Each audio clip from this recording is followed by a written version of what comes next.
I will not stop buying books. I won't. You can't make me.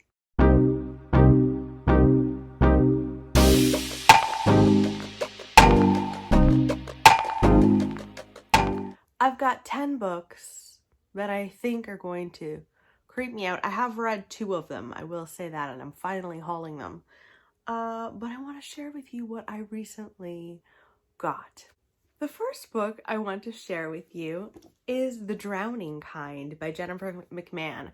So this was on my radar for a little while, and then Acacia over at the Chaotic Little Book Corner read like 10 pages of this and wrote me and said that she was terrified within the first 10 pages.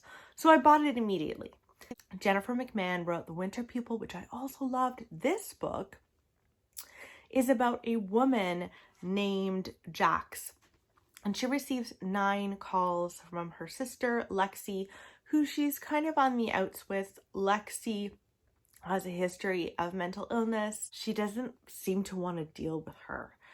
Unfortunately for her, Lexi dies and she is drowned in their grandmother's swimming pool.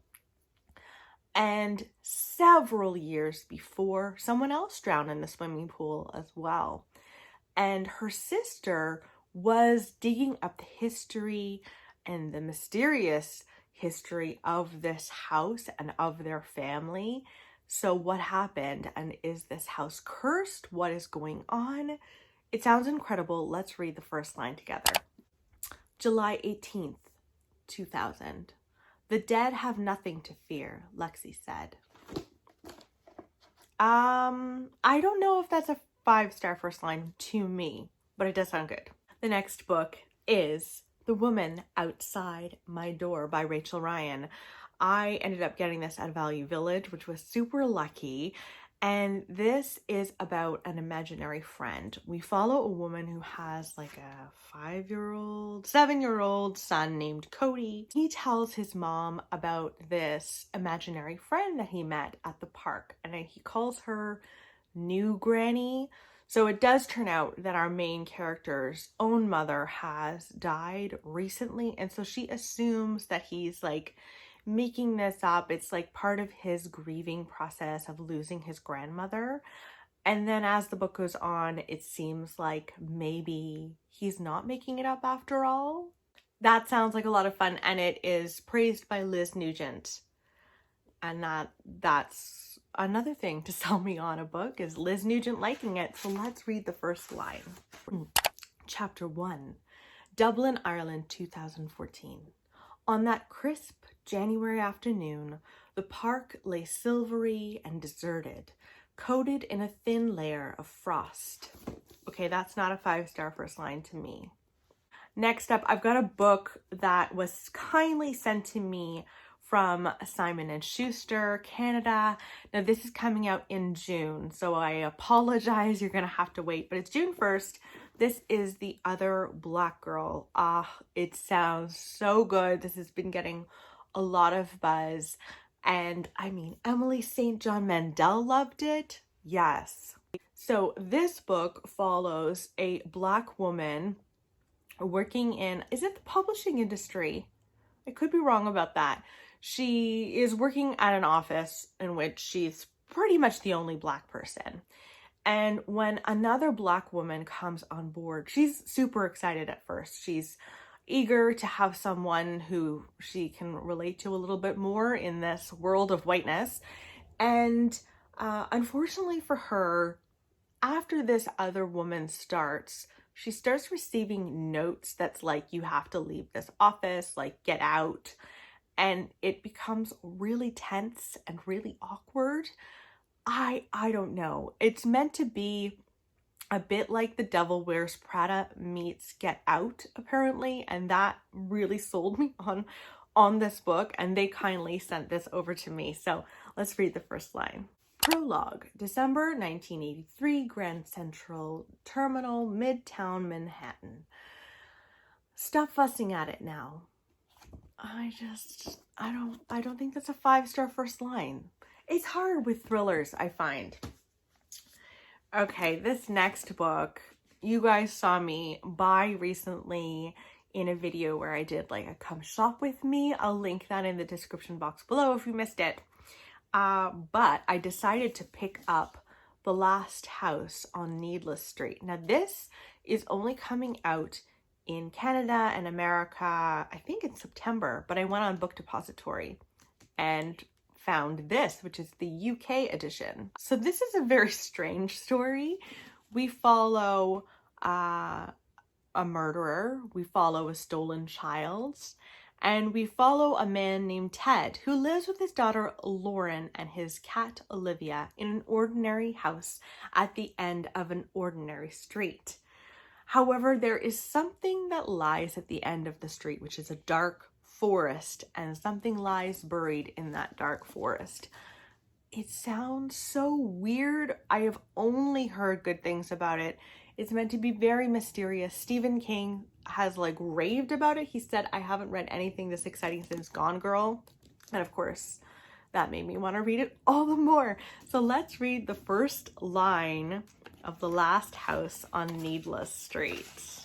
Ted Bannerman.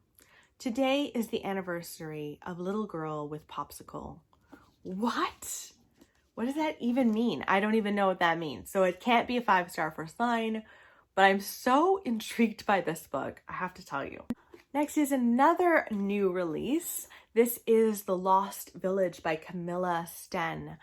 Now this book follows a young documentary filmmaker. She has gone to this town that has been pretty much deserted. It is the town that her grandmother was raised in. Everyone in this town vanished one day in 1959. Her grandmother's entire family, the entire town, just vanished except for 2 people. There was a newborn baby found alive, luckily. I think that might be her grandmother. And then there was also a woman stoned to death in the town center. What? So they go to this town as a documentary crew and they want to film a documentary about like what happened to this town. And things start happening. Equipment is damaged. People go missing. What? It sounds like a lot of fun. I've heard really good things about this one. So let's read the first line of The Lost Village. Okay. August 19th, 1959. It was a stifling hot August afternoon, so much so that the breeze coming in through the open windows did almost nothing to lift the swelter inside the car. Oh, again, not a 5-star first line, but I'm intrigued. I like that it's hot and sweltering, like perfect summer read. Oh, okay. Still, we haven't found a 5-star first line. That's okay. There's still time. There's still time. Okay, next up is a book that I have read. I reviewed it in my March wrap-up, which I will leave in the description box below. I will say I didn't like this book. This is The Sanatorium by Sarah Pierce. This is a Reese's Book Club pick. This has been everywhere. But anyway, this is not my wrap-up. This book is about a woman who has to go to her brother's engagement party, and they have this party at a hotel that has essentially been a refurbished hotel. It was at one point a sanatorium, and they've upgraded it. And the bride-to-be goes missing while they're there. There's also a huge snowstorm that comes in and really isolates them. The police can't get there. Nobody can get there. No one can really go in or out. And so our main character is trying to discover what happened to her soon-to-be sister-in-law. She is a police detective, but she's on a break because of some anxiety. I will not say any more. You'll have to go and see why I didn't like it in my March wrap-up. But let's read the prologue. January 2015. Discarded medical equipment litters the floor. Surgical tools blistered with rust, broken bottles, jars, the scratched spine of an old invalid chair. I actually do think that might be a 5-star first line. It's really interesting. Why is it all discarded? I do think that's interesting. but it didn't turn out to be a 5-star read. Next is another book that I found at a Value Village. This is I Know My Name. First of all, I don't like the title. It's not a good title. This is by C.J. Cook. I've also got The Nesting on my shelves by C.J. Cook that I want to read really soon. Okay, so I'm going to read the little inside flap because it's a bit of a complicated story. So, in Camino Island, Greece, we find a woman who wakes up on an island without any recollection as to why or how she got there. On Potter's Lane in London, a toddler and 12-week-old baby have been left alone. Lachlan's wife has disappeared without a trace. Every clue the police turn up means someone has told a lie. Eloise Shelley is officially missing. It sounds interesting to me. So we will see what I actually think of it, but let's read the first line. Okay, 17th of March, 2015, Camino Island, 8.4 miles northwest of Crete. I'm woken by the sounds of feet shuffling by my ears and voices knitted together in panic. That sounds really good. I think that might be a 5-star first line because you're instantly like terrified for her. That's not a good way to wake up. Let me just say that. That sounds really, really good. Next is an Agatha Christie. I haven't read an Agatha Christie in so long. I've only read Then There Were None and then also the Murder on the Orient Express. So I thought it was high time to have some more Agatha on my shelves. And so I picked up the SITTAFORD mystery. It's not in the best condition. Like, I wouldn't say it's happy, but it's not horrendous either. So this book follows 6 figures huddled together at a table. They are doing a seance. And while they're like using the Ouija board, it says Captain Trevelyan dead, murder. And it doesn't seem like he's actually murdered. The only way for them to find out is to actually go out in the snow. His house is 6 miles away and someone is going to have to make the journey on foot. It just sounds like a lot of fun, a really good one for wintertime. So the SITTAFORD mystery, let's read the first line. SITTAFORD House.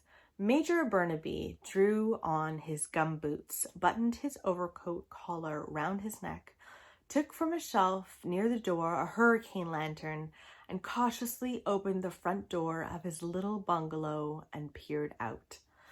Oh, just the coziness of her writing. I don't know if that's a 5-star first line because like nothing crazy has happened, nothing big, but the atmosphere is like four stars. Oh, love that. Okay, next is another book that I have read. I did read this. I loved it. This is The Push by Ashley Audren. I will also have my review of this in my March wrap-up linked in the description box below. She is a Canadian author. She actually works in the publishing industry. I could not be prouder of her. Oh my goodness, this book was incredible. Again, not a wrap-up, April. Stop doing this. So this follows a woman who gives birth to a daughter named Violet. And she wants to bond with Violet, but she's really struggling. And Violet acts out in these very strange ways. And she's just struggling. She thinks there might be something off with her child. Her husband completely disagrees. And then she has a son. And she has all of those feelings that she wanted to feel, but with her son. And she's struggling with Violet. And it's very much a mother-daughter relationship book. It's very much about postpartum depression. It's about not bonding with your child. There were things in here. Okay, this isn't a wrap up, but there were things in here that I actually could really relate to in some ways.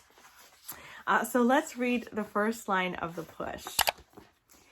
Your house glows at night like everything inside is on fire. I wouldn't say it's a 5-star first line, but it's so good. Like, oh, she's just Yes, read this. Please read this. Okay, last but not least is a book that I was sent unsolicited. This was sent by Headline Publishing Group. I didn't ask for this, but I mean, here it is. This is All My Lies Are True by Dorothy Coomson. So it says, Verity has been lying to her family for months about the new man in her life. She knows all about, or he knows all about her mother's scandalous past, so she has to keep them apart. When he threatens to tell the world everything, Verity is desperate enough to do anything to stop him. So, when he is brutally attacked and left for dead, she becomes the prime suspect. Verity claims to be innocent, but why won't she tell the police everything? And after all, the lies she's told, who will believe her? I don't know. Let's read the first line. I mean, the cover, I will say, looks like maybe a fun summer read. So, The Ice Cream Girls, What Happened Next? Oh, that's the other thing, is I think this is a bit of a sequel, but you don't have to read the first one. Does anyone remember the so-called Ice Cream Girls? That's the first line. Not a 5-star first line at all. That's it. Those are all of the thrillery, creepy books that I wanted to share with you. Please let me know in the comments below. Have you read any of these? Are you really excited about some of these? I would love to know your thoughts. I hope you guys are doing really well, and I will chat with you soon. Bye, guys.